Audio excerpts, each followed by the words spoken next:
Bienvenue dans le podcast Au cœur de mon cycle. Je suis Mathilde Thiésy et ce podcast est un espace pour toutes les femmes qui sentent que leur corps essaie de leur dire quelque chose. En 2017, j'ai perdu mon rein droit à cause de lésions d'endométriose que personne n'avait vu venir. Pendant plus de 15 ans, on m'a dit que mes douleurs étaient normales. Eh bien non, ce n'était pas normal. J'ai eu un très beau cheminement depuis, parfois douloureux, transformateur, mais surtout très profond, qui m'a amené à comprendre quelque chose d'essentiel. Nos symptômes ne sont pas nos ennemis, ce sont des messagers et ils parlent bien au-delà du corps physique. Aujourd'hui, j'accompagne les femmes du corps au cœur, des symptômes vers une reconnexion profonde à elles-mêmes, physiquement, mentalement, émotionnellement, énergétiquement et spirituellement. Dans ce podcast, vous trouverez des épisodes solo et des conversations avec des invités exceptionnels sur évidemment le bien-être des femmes. Abonnez-vous pour ne manquer aucun épisode. Je suis si heureuse que vous soyez là. Je vous souhaite une très belle écoute. Bonjour et bienvenue dans ce nouvel épisode de Au cœur de mon cycle, alors, ou Au cœur de mon âme. Franchement, ça mériterait d'appeler cette mini-série Au cœur de mon âme. Merci pour votre accueil en fait pour cette mini-série. Je suis trop contente. Et puis c'est vrai que si vous avez écouté les deux premiers épisodes, c'était sur un peu le pourquoi j'avais envie de vous parler de spiritualité, de mon cheminement plus personnel, un petit peu de transformation. Je pense que j'ai oublié beaucoup de choses dans cet épisode, mais en fait c'est ok, ça me donnera l'occasion de venir en reparler par ici. Et puis aujourd'hui j'ai envie de vous parler de choses un peu plus concrètes, entre guillemets. Alors, concrètes, je sais pas si c'est vraiment le bon mot, mais bon, des choses un peu plus palpables, plus des expériences, des signes, des moments, en fait, qui m'ont marqué et qui sont assez difficiles pour moi, en fait, à expliquer de façon rationnelle, mais qui font que, en fait, ça confirme, en tout cas pour moi, de ma vision, que évidemment quelque chose de plus grand existe. Alors, je pense qu'il n'y a pas si longtemps, j'aurais rien partagé de tout ça. Et aujourd'hui, en fait, j'assume. Et puis, voilà, je me dis que ça fait partie de moi, ça fait partie du cheminement que j'ai depuis plusieurs années, et notamment là, ces derniers mois. Et en fait, je me dis que ça peut aussi vous aider quelque part, vous aider si vous avez peut-être vécu quelque chose de similaire ou, euh, ou si vous avez peut-être besoin de se dire que, de vous dire, en fait, c'est pas, ouais, c'est peut-être pas dans votre tête, peut-être que vous aussi, vous avez vécu des choses un petit peu comme ça qui sortent entre guillemets du cadre qu'on peut avoir. Alors, je vous invite évidemment à écouter cet épisode avec beaucoup de curiosité, d'ouverture et puis voilà, rappeler, pour moi, c'est important de rappeler que en fait, je suis absolument pas là pour vous convaincre de quoi que ce soit. Je vais juste vous partager, en fait, voilà, toutes ces choses qui ont pu un petit peu, ces signes et expériences qui ont un peu tout changé pour moi. Alors, ce qui a vraiment en fait commencé, ça a été pendant le confinement. Et oui, ça remonte à plusieurs années. Alors, confinement que je ne présente plus, mais c'est comme j'étais coincée chez moi, comme tout le monde, comme le monde entier. Et en fait, je me suis mise à faire, alors avec ma mère et mes sœurs, alors oui, on était complètement à distance. Puis de toute façon, même elles qui étaient en France, bon, dans différentes villes, mais voilà, elles ne pouvaient pas être ensemble. Euh, et donc, j'ai commencé à faire du yoga Kundalini. C'est toujours pas facile à dire, mais vous voyez l'idée. C'est le yoga, en fait, avec des mantras, avec des mudras, avec voilà, des chants, des postures. Et c'est vrai que, en fait, voilà, je faisais. C'était notre moment un peu au quotidien, notre petit rituel, sans savoir trop ce que je faisais. Voilà, je suivais, en fait, c'était en direct sur Instagram. Et puis, c'est difficile à expliquer, mais voilà, il s'est passé beaucoup de choses pendant ces séances. Voilà, il y a eu des larmes qui ont coulé, il y a eu des choses qui se sont relâchées. Il y a vraiment une sensation d'apaisement profond, mais assez difficile à expliquer finalement. Comme si vraiment j'arrivais à déposer euh, tout ce qui m'embêtait, pour pas dire d'autres mots, sur mon tapis. Et, euh, et c'est vraiment cette sensation de dire que mon corps savait avant mon mental. C'est voilà, que le corps ressent avant que je comprenne quoi que ce soit. Et en fait, c'est à ce moment-là que j'ai eu la première expérience de me dire qu'en fait, il n'y avait pas vraiment de distance de temps, de notion de temps, que bah voilà, on était tous reliés les uns aux autres finalement. Et quand je repense à cette période, c'est vraiment le mot union qui me vient en tête, parce que c'est des choses assez difficiles à expliquer, et pourtant, qui pour moi, sur moi, ont eu en fait un vrai effet, le fait de répéter ces mantras, le fait de faire des mudras, donc c'est des gestes un petit peu avec les mains. Euh, c'est ouais, complètement venir déposer quelque chose, quoi. Et ça, c'était vraiment trop chouette. Donc là, on est à ce moment-là, c'est donc 2020, hein. Et donc là, ma fille était déjà née. Elle avait 1 an puisqu'elle est née en 2019, et puis un peu plus. Et puis après, je pense qu'il y a eu certainement d'autres actions que là, j'ai pas forcément répertoriées, mais c'est OK en fait. Et je dirais que la prochaine grande étape, ça a été bah, des rencontres notamment que j'ai faites suite à une formation il y a plusieurs années où j'étais enceinte de mon fils. Et donc, bah, c'est là, entre autres, où j'ai rencontré des femmes exceptionnelles et dont Véronique Torrezin, coucou si tu écoutes, qui a quand même été une grande, euh, bah, comment dirais-je, ouais, finalement une guide un petit peu sur mon chemin, parce qu'à ce moment-là, parler d'ancrage, parler de Reiki, parler de chakra, de choses comme ça ne me parlait pas du tout. Et c'est donc donc quelques mois après bah voilà, notre rencontre, on est resté en contact et on est d'ailleurs toujours en contact. Et ça, c'est vraiment un très très beau cadeau. Et donc, je me suis formée au Reiki auprès donc de Véronique Torrezin. Et donc là, mon fils était né, mais il était tout bébé. Donc ça a été le plus jeune, parce qu'il a été avec moi pendant toute la formation, le plus jeune à être formé au Reiki. Et c'était vraiment une expérience trop chouette. J'ai passé le niveau 1.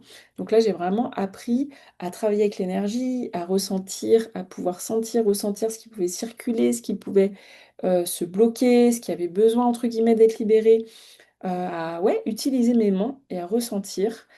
Et là, j'ai vraiment, faut que j'arrête de dire vraiment, j'ai pris conscience que bah, l'énergie, c'était réel, c'était palpable quelque part. Et que le fait que je puisse la ressentir dans mes mains, dans mon corps, dans l'espace autour de moi, et que depuis, bah, franchement, c'est quelque chose qui m'accompagne au quotidien.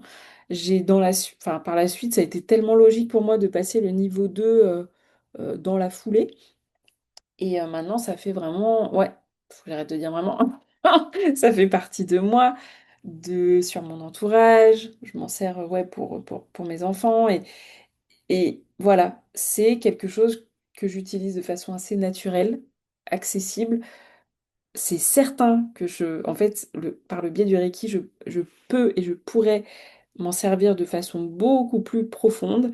Et d'ailleurs, moi, ce que je me rends compte, c'est qu'au niveau des soins que je peux faire, voilà, je suis toujours en train ouais, comment je pourrais dire ça? De travailler sur mes ressentis, de ressentir en fait tout simplement. Et puis bah, j'utilise le Reiki, mais j'utilise aussi le pendule. Et en fait, c'est ça qui est vraiment chouette, c'est que je suis en train de finalement ramener plein de parts de moi qui font que bah, mes soins, en fait, ils sont évidemment uniques dans tous les cas. Et je trouve ça vraiment chouette. Et donc oui, le niveau 2 ça permet après de faire... bah, ça confirme que la distance et le temps n'existent pas. Donc c'est un petit peu, ça peut être un petit peu bizarre dit comme ça, mais n'empêche que c'est vrai. Et bah voilà, encore une fois, moi, ça m'a permis de m'ouvrir sur, ah, il y a vraiment quelque chose de plus grand que simplement mon corps physique. Ensuite, il y a une expérience que j'ai faite il y a aussi plusieurs années euh, avec Julia Simon en cercle de femmes. Et là, c'est une expérience qui m'a marquée parce que c'était donc au début et un peu bah voilà, il y a plusieurs années de mon cheminement. C'était un cercle de femmes qui étaient en ligne. On était des femmes, mais complètement, bah, évidemment, séparées à des milliers de kilomètres les unes des autres, en France, au Canada et ailleurs. Et donc, il y a eu cette méditation guidée, cette expérience. Et là, c'est passé un truc pour moi qui était complètement mais inenvisageable, c'est qu'on a eu des visions partagées. C'est-à-dire qu'il y a des femmes, donc pendant cette visualisation, ce cercle, il y a des femmes qui ont vu des choses que moi aussi j'ai vues. Et là, ça m'a quand même, euh, ouais. pour moi qui était, et qui suis d'ailleurs toujours, mais très cartésienne, ça a été pas un électrochoc. Électrochoc, c'est un peu fort, mais c'était un vrai waouh, quoi. On partage des visions, on voit, on ressent les mêmes choses au même moment, sans être ensemble physiquement, sans pouvoir se l'expliquer, sans pouvoir se voir, sans se concerter. Ça, je pouvais que l'accepter en fait. L'accepter et puis m'ouvrir à ce que ouais, ça révèle sur la nature de connexion qu'on peut avoir les unes avec les autres. Enfin voilà, là je parle au féminin, mais ça pourrait très bien être les uns avec les autres, sur finalement ce champ invisible qui nous relie toutes et tous. Je vais parler quand même un petit peu au masculin. Ensuite, il y a eu voilà, plusieurs autres un peu méditations, au tambour chamanique aussi. Ça m'a beaucoup marqué parce que c'est une expérience que je peux que vous recommander si vous l'avez jamais essayé. Le son du tambour, c'est assez ouais, très profond, répétitif, ancré. Ça crée un espèce d'état de conscience qui est modifié. Alors évidemment, ça fait pas flipper, hein, ça fait pas peur, mais c'est une façon de se voir vers l'intérieur, de se tourner vers l'intérieur, vers des parts de soi qu'on peut avoir du mal à atteindre en fait dans son quotidien. Et, euh, et donc, il y a eu cette méditation, des méditations au tambour, il y a aussi eu des temples, donc aussi encore avec Julia Simon. Il y a eu voilà, des voyages méditatifs, des temples, alors je ne sais pas exactement comment définir ça, mais ouais, des temples intérieurs, des espaces sacrés, symboliques, où on se rencontre, en fait, on se rencontre soi, on rencontre des parts de soi, on rencontre des messages, on sent des présences, et c'est très puissant, quoi. Voilà, j'ai déjà eu des images, des ressentis, surtout beaucoup. Et puis, bah, des choses que en fait mon mental peut pas inventer en fait. C'est difficile à expliquer. Ensuite, j'ai quand même envie de vous parler. Voilà, là, je vous donne des exemples vraiment on va dire ouais, d'expériences qui m'ont marqué. Il y a aussi en fait je sais pas, des personnages, c'est pas le bon mot, des personnages, mais ouais, des enseignants, des enseignantes qui ont en fait nourri quelque part ma compréhension de la spiritualité. Il y a quelques années, je suivais beaucoup tout ce qui est les masterclass, les podcasts de Fabrice Midal, qui est donc philosophe, hein, et qui est fondateur d'une école de méditation, et euh, qui m'a quand même soutenue dans ouais, le fait d'aborder la méditation euh, comme quelque chose qui n'est pas déconnecté de la réalité. Et d'ailleurs, ça me fait penser que j'ai pas parlé pendant mes expériences aussi. C'est vrai que quand j'étais à Montréal, donc quand je suis arrivée à Montréal, c'était en septembre 2015, j'ai été appelée par un temple bouddhiste où j'allais en fait régulièrement, j'allais toutes les semaines, il y avait voilà, des espèces d'enseignements, et donc par un moine bouddhiste. Et bah, finalement, voilà, là, c'était par le biais du côté bouddhisme. Mais encore une fois, moi, mon intention, c'est pas du tout parler de religion, c'est de parler de quelque chose de plus grand. Là, en l'occurrence, à ce moment-là de ma vie, il y avait ce temple qui était juste à côté de chez moi et qui, je sais pas pourquoi, je sais pas l'expliquer, mais qui a été en fait super utile pour moi. Une espèce de thérapie quelque part, je dirais. Voilà, ça vient de me repoper là comme ça, j'avais pas prévu de vous parler de ça, mais voilà, donc oui, de plusieurs quand même enseignants et enseignantes. Donc voilà, je vous ai parlé de Fabrice Midal qui m'accompagnait pendant plusieurs années, voilà, que maintenant je suis de plus loin, mais c'est très bien comme ça. Il y a Lilou Massé avec voilà, toutes ces interviews d'une richesse que je trouve vraiment ouais, incroyable, juste sur la conscience, sur le développement personnel. Il y a Arnaud Rioux qui a une super belle façon de relier tout ce qui est chamanisme avec une sagesse finalement qui reste super accessible. Jean-Jacques Charbonnier aussi, qui est un médecin, un anesthésiste, si je ne me trompe pas, qui s'est penché sur les expériences de mort imminente et notamment de l'hypnose, et qui est une porte absolument fascinante sur ouais, tout ce qui dépasse notre compréhension de la mort, finalement, c'est ça. Et puis là, très récemment, Audrey Dana avec son podcast Regarder l'invisible, que j'adore. Vraiment, j'adore, j'adore, j'adore. Et puis Anne Tufigo, qui est une médium, hein, pareil, que j'ai regardé beaucoup, beaucoup de ses vidéos, donc je me nourris. Et en fait, toutes ces voix, tous ces enseignants, enseignantes, alors il y en a d'autres, évidemment, hein, mais un peu de personnalités comme ça très connues, mais que ça m'a aidé, moi en tout cas, à comprendre que la spiritualité, c'est pas pour sortir du réel, c'est pas une fuite du réel, c'est une façon en fait de l'habiter plus, euh, ouais, plus pleinement finalement, plus ancré, je dirais aussi. Mm. Ensuite, il y a eu d'autres expériences qui m'ont beaucoup marqué, mais là, je développerai beaucoup plus dans l'épisode 4, notamment de recouvrement d'âme, voilà, que j'ai eu la chance d'expérimenter aussi. Et puis, euh, et puis ouais, dans l'épisode 4, je partagerai aussi les personnes qui m'ont accompagnée en fait en individuel et ou en collectif, petit groupe, parce que moi, c'est ce qui me correspond le mieux, c'est vraiment l'individuel. Après, les petits groupes, ça me convient, mais dès qu'il y a beaucoup de monde, je me perds vite, en fait. Et qu'est-ce que je voulais vous dire d'autre? Oui, donc oui, dans l'épisode 4, je vous parlerai plus.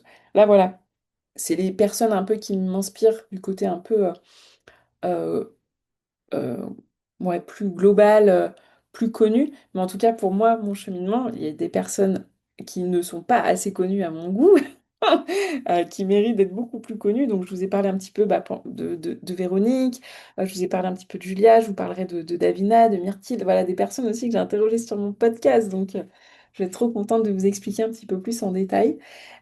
Aussi, j'ai eu d'autres choses, voilà, des espèces d'outils de connexion, c'est pareil, j'en parlerai plus dans l'épisode 4. Des oracles, notamment, parce qu'au fil du temps, voilà, il y a eu plein d'outils qui sont venus sur mon chemin. Les oracles, donc c'est des cartes, en fait, hein, qui vont pas prédire l'avenir, mais qui offrent une perspective, on va dire, un miroir, une invitation à regarder ce qui se passe en soi. Il y a des guidances. Donc là, oui, demander à recevoir des messages de l'aide, de la clarté, en fait, en s'ouvrant à bah, tout ce qui peut venir. Le pendule, évidemment, le pendule, c'est marrant parce que le pendule, il est rentré assez tôt dans ma vie finalement. Et puis je l'ai perdu, complètement mis de côté pendant des années. Et là maintenant, ça fait plusieurs mois, années, qui refait partie de ma vie et qui est un outil que je trouve absolument génial, qui est très simple, très accessible et qui permet de se connecter à son intuition, voilà, à cette partie de moi qui sait quand mon mental il me raconte plein d'histoires. Voilà. Et voilà, donc ça c'est voilà, des outils dont j'ai envie de vous parler là en une phrase, mais que j'aborderai un peu plus l'épisode 4. J'ai aussi envie de vous parler des huiles, j'ai aussi envie de vous parler bah voilà, d'autres outils, je sais pas, pourquoi pas des bols, de l'encens, enfin il y a tellement, tellement de choses qui peuvent nous permettre de nous connecter à plus grand que soi. Et puis quand même, j'ai envie de finir là-dessus. Il s'est passé beaucoup de choses pour moi ces derniers temps. Et puis, ben, c'est pas... Allez, j'y vais, quoi, je vous partage, mais c'est pas hyper... j'ai un grand sourire en vous le disant, et en même temps, je me dis, oh là là, je me lance dans un truc, là, mais c'est OK. Alors, il y a quelques... Donc, ces dernières semaines, ces derniers mois, j'étais vraiment dans cette démarche de plus me connecter au monde invisible, donc de demander et de me connecter. Donc moi, j'ai quelque chose avec la nature, c'est clair et net, un lien très particulier. Et j'ai plein d'expériences que j'ai envie de vous partager de ces dernières semaines. Donc j'ai eu un matin, donc maintenant je fais beaucoup de marches, donc des marches en conscience, donc pas être complètement 100% sur mon téléphone, mais vraiment ouverte à l'extérieur. Et donc, je demande à me connecter à mes guides. Donc, je marche. Moi, j'habite à Toronto, à côté du lac Ontario, donc au Canada. Et je sais pas, j'ai un rocher au bord du lac qui m'appelle. J'y vais, je fais ma marche, je m'assois. Et là, mon intention, c'était de me connecter à mes guides, à sentir leur présence, à recevoir un signe. Et, mais au bout de quelques secondes seulement, j'ai senti une espèce d'électricité, ouais, plus dans mes mains, de la chaleur. Alors, ça m'a pas brûlé, mais c'était vraiment très chaud. Et ben là, je me suis dit, voilà, je demande, oh, je reçois cette sensation que je pouvais pas mettre sous le tapis, entre guillemets, ignorer. Bon, bah, j'ai eu ma réponse, en fait, j'ai eu ma réponse. Et depuis ce jour-là, donc c'est assez récent, hein, j'ai... Bah ouais, je me suis dit, bah en fait, si je demande, je reçois. Et ça, c'est hyper puissant. Et ça peut paraître complètement bateau. Et c'est pas toujours de la façon que j'attends. Voilà. Pas toujours au moment que j'imagine, mais ça répond. Et ça, c'est mais tellement précieux. Ensuite, il s'est passé d'autres choses. Allez, je vais tout vous dire. Depuis donc que j'ai posé cette intention de me connecter au monde invisible, les signes, mais ne s'arrêtent plus. C'est-à-dire que bah voilà, encore une fois, la nature revient parce que pendant mes balades, mais là, ces dernières semaines, ça m'est arrivé 3 fois. Alors, attends, je sais même pas comment vous expliquer ça.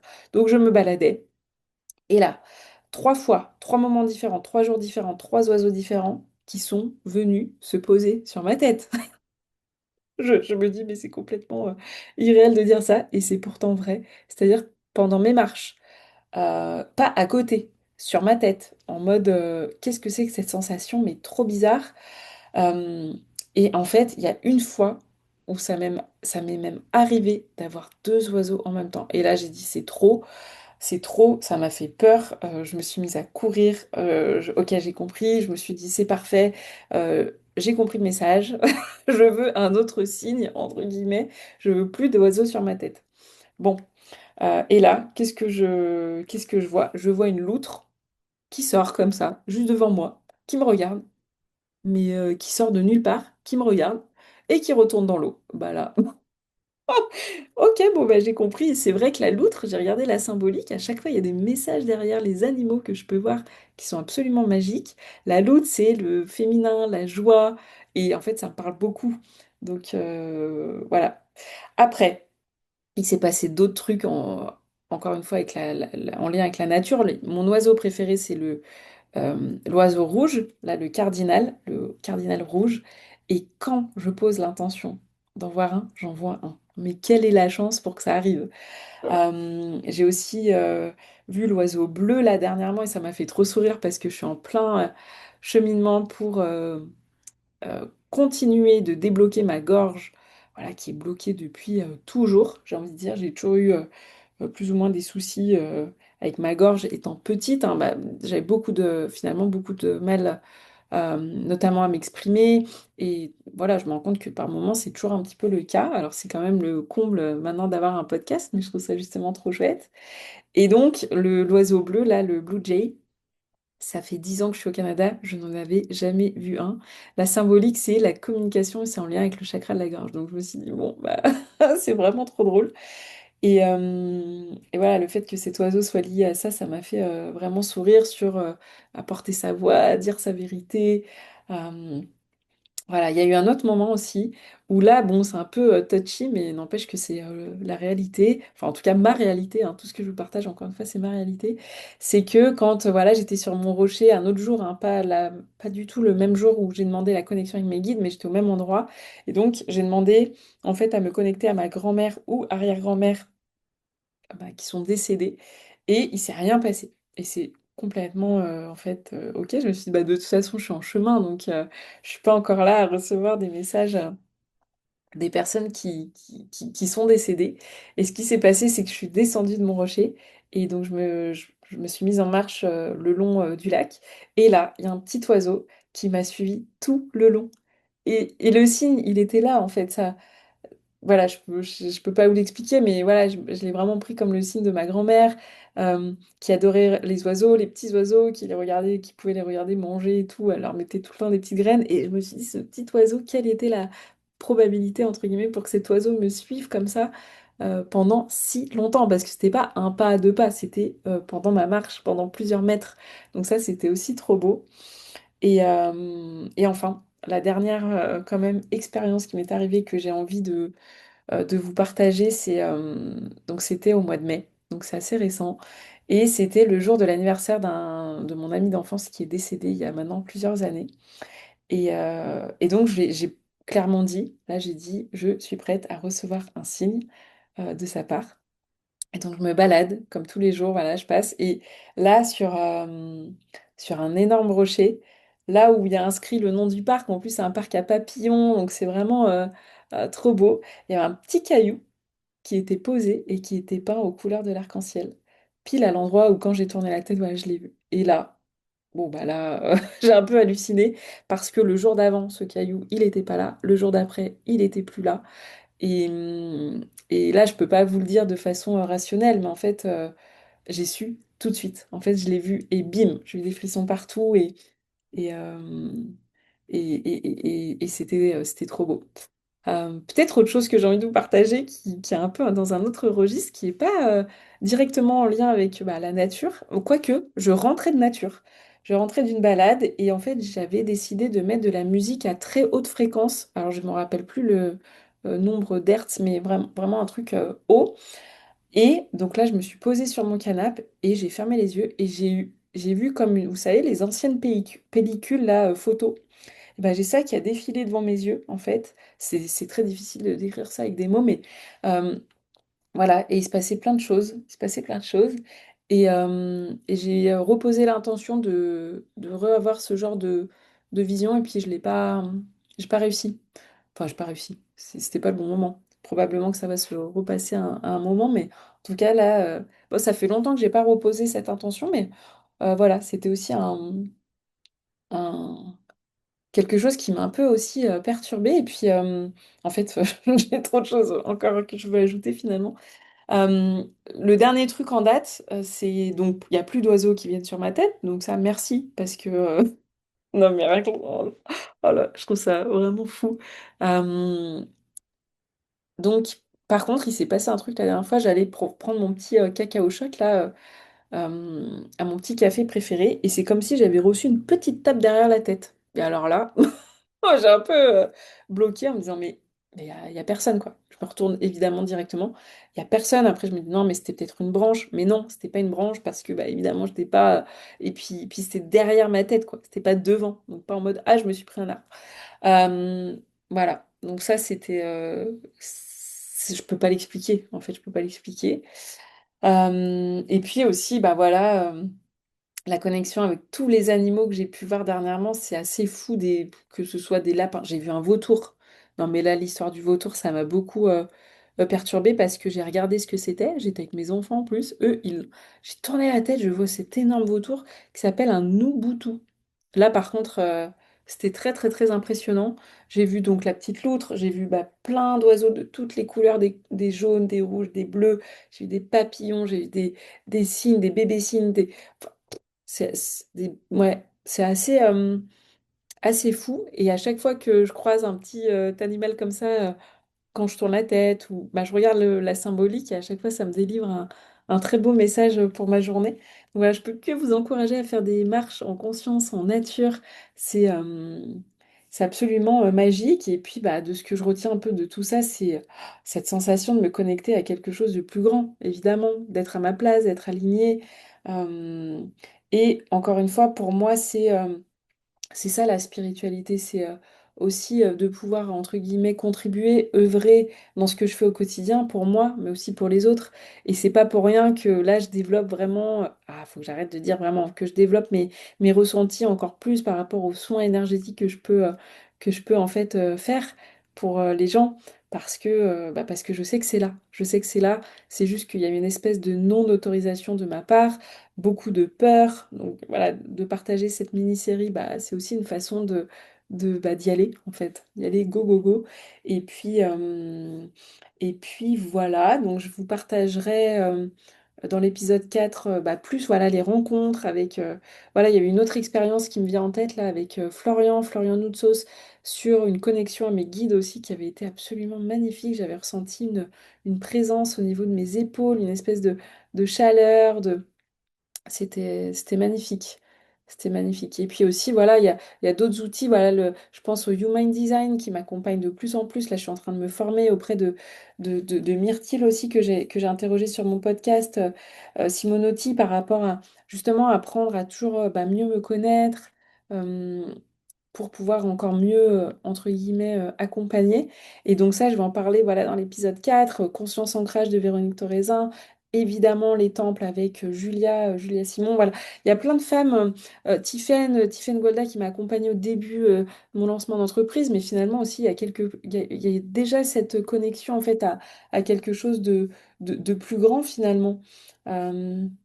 Donc voilà, Toutes ces expériences, que ce soit un peu ce que j'ai vécu par le biais soit du yoga Kundalini, par le Reiki, les visions, tous les ressentis que j'ai pu avoir, tout ce qui s'est passé, toutes les visions, c'est que bah voilà, je me sens pas seule en fait, je me sens pas seule, il y a quelque chose. Alors après, à vous d'appeler comme vous voulez, que ce soit l'univers, guide, l'énergie, la source, même Dieu, moi c'est un mot que j'utilise pas du tout, mais que voilà, qui peut, qui répond quand on s'ouvre à recevoir, qui est là pour nous guider, en fait, qui est là pour nous guider quand on écoute et qui apporte un espèce de soutien, ouais, de soutien, réassurance quand on demande en fait. Et faire confiance à ça, je trouve que c'est quand même assez libérateur et assez courageux aussi, parce que de venir casser toutes les croyances en lien avec ça, euh, euh, voilà.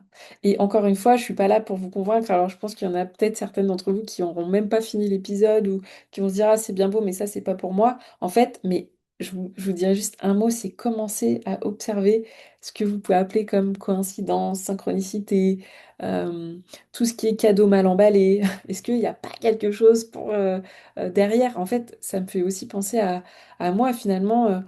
Euh, voilà, quand je pense au fait que je me sois fait enlever un rein, que on ait découvert l'endométriose, que si, que ça, oui, bah oui, en fait, je pourrais me placer en tant que victime, ah là là, c'est trop dur, ou bah non, en fait, j'en fais quelque chose, je m'en sers pour mon cheminement, le fait d'avoir fait une neuropéritonite, d'avoir presque perdu la vie, en fait, aussi, il y a plein de choses qui font que j'en suis là aujourd'hui, et si j'avais pas eu toutes ces expériences, bah, évidemment que je serais pas là à vous raconter tout ça, parce que je pense que je serais rentrée je pense que je serais simplement restée dans un schéma, dans mon schéma un peu, ça me fait penser à mon schéma d'études où j'ai tout fait un petit peu par défaut. Il n'y a rien qui m'appelait vraiment, mais bon, à l'école, ça se passait bien. Je suis allée jusqu'au master. Bon, bah super, jusqu'à me retrouver dans des expériences pro. Mais bon, là, c'est plus l'épisode précédent où justement, je me retrouvais pas du tout en fait. Que ce soit. Dans les valeurs, dans le rythme, dans les relations, enfin dans rien du tout. Et donc voilà, donc je me dis qu'il y a tous les cadeaux mal emballés aussi. Euh, c'est un peu ces moments où vous dites, où il se passe quelque chose. Là, je suis en train de vous parler, il y a un oiseau qui vient juste de venir se poser devant moi. Et ça, c'est pas la première fois que ça m'arrive. Ça m'est arrivé, je me rappelle une fois, je crois que j'étais euh, je crois que c'était avec Barbara. Bon, en tout cas. Euh, voilà, donc voilà, si vous avez cette sensation que c'est un peu bizarre, et ben en fait, c'est peut-être pas si bizarre que ça, c'est peut-être que la vie vous parle, vous envoie des messages. Et si vous avez envie d'aller plus loin, et ben, demandez simplement et voyez ce qui se passe. Et venez me le partager parce que ça sera avec un immense plaisir. Voilà, voilà. Dans le dernier épisode, donc, je vous parlerai plus en détail de mes pratiques concrètes un petit peu au quotidien, plus du recouvrement d'âme, des personnes qui m'ont accompagnée de façon individuelle sur ces derniers mois, sur ces dernières années. Et voilà, tout le travail profond que j'ai fait et qui fait que j'en suis là aujourd'hui. Donc vraiment, merci d'avoir été là pour cet épisode. Encore une fois, hein, n'hésitez pas à laisser un avis, voilà, ça aide le podcast en fait à grandir et puis à toucher des femmes qui pourraient avoir besoin d'entendre ces mots. Et puis voilà, je vous souhaite de passer une très belle journée, soirée ou quoi que ce soit, en fait, peu importe, je ne sais pas quelle heure il est chez vous, là à l'heure où vous écoutez, mais je vous remercie beaucoup pour votre présence jusqu'à la fin et je vous retrouve bien, dans quelques jours pour le dernier épisode de cette mini-série. À très bientôt. Cet épisode est maintenant fini. Merci infiniment pour votre présence. J'espère que cet épisode vous a rappelé quelque chose d'essentiel. Votre corps n'est jamais contre vous. Il est temps de l'écouter. Alors si vous souhaitez aller plus loin, vous trouverez en description le lien vers mon site web mathildethiesi.com ainsi que mes accompagnements. Pensez à vous abonner, à laisser un avis, ça aide énormément le podcast à grandir et à toucher d'autres femmes qui pourraient en avoir besoin. Et si cet épisode vous a parlé, partagez-le à une amie, à une sœur, à une femme autour de vous. Je vous remercie encore pour votre écoute, votre présence. Je vous dis à très vite pour le prochain épisode et d'ici là, prenez bien soin de vous.